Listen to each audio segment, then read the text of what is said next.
ang ma-actioning rescue ngayong gabi. Tulong dyan, para yung hangin. Isang lasing na cardiac arrest kung bulagta sa kalsada.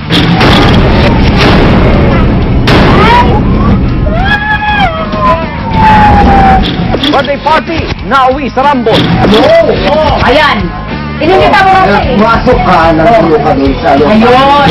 Sa kasagsagan ng bagyo, jeep at kotse nagsalpukan sa San Juan. Sabi ng mga patero, ano na, yung magtitext daw yung driver ng kotse. Ako naman Ronald Gravio, oras na ng totoong drama at aksyon dito sa Rescue.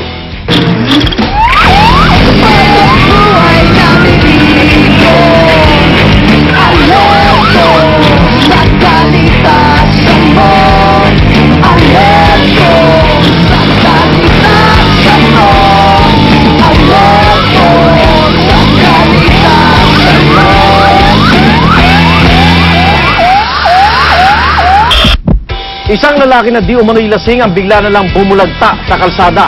Saksihan ang aming nadokumentong rescue operation para siya mailigtas. Bali yung report sa amin nung C3, yun nangyari doon. Meron daw tayong pasyenteng nakita daw nila na walang malay daw. Yun yung pinaka-report sa amin, walang malay yung patient. Nung pagdating namin sa scene, nakita namin yung pasyente nasa kalsada na. Tapos meron tayong dalawang bystanders na nagpa-perform ng CPR. Doon sa pagkatanong namin, dalawang nurses pala sila. So yun nangyari daw, yung patient natin, nag-pass out daw doon sa bahay nila. So para makakatch ng attention tsaka ng tulong yung wife, nilabas niya tuloy. Anong sakit niya? Anong sakit niya? Ilan taon na si Kuya? 34.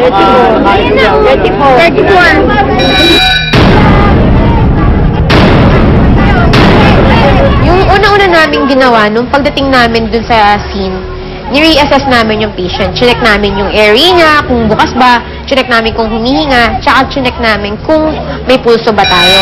So, based dun sa reassessment namin, lahat yun absent. Wala siya. So, nag-perform kami ng CPR din. Kinontinue namin yung CPR.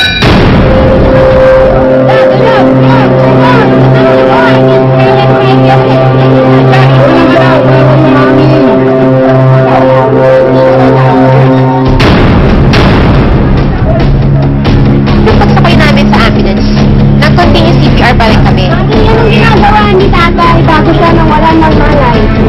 Ano? Inom ba siya? Ay, ate, bilis na. On time, time!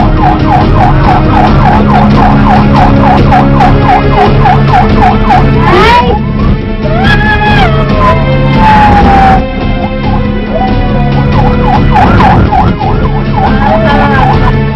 Yung sa first na impression pa lang namin sa patient, wala na kasi talaga eh. There's no signs of life. So, malaki yung chance talaga. 90% na pagdating natin sa hospital, gagawin pa rin na lahat ng mga doctors natin doon. Pero, there's a slim chance na magsa-survive pa siya.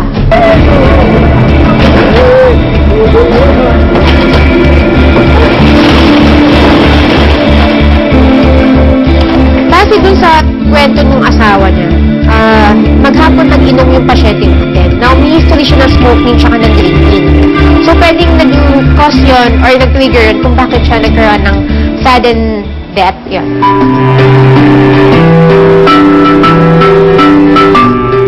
Sa case natin, itong patient natin, hindi siya nagpa-check up eh. Never siya nagpa-check up according to the wife. So, kaya constantly nire-remind namin yung mga pasyente na nagpa-check up sila once na may nararamdaman.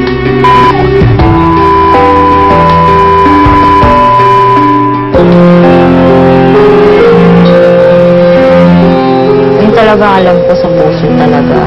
Dumadaing niya siya doon eh. Wala naman kami pang pag ipapatingin ko naman, siya lang mag-isa. Yung pala hindi pa rin niya hindi niya na. Tapos pag sinasabi ko masakit pa, hindi na, wala na.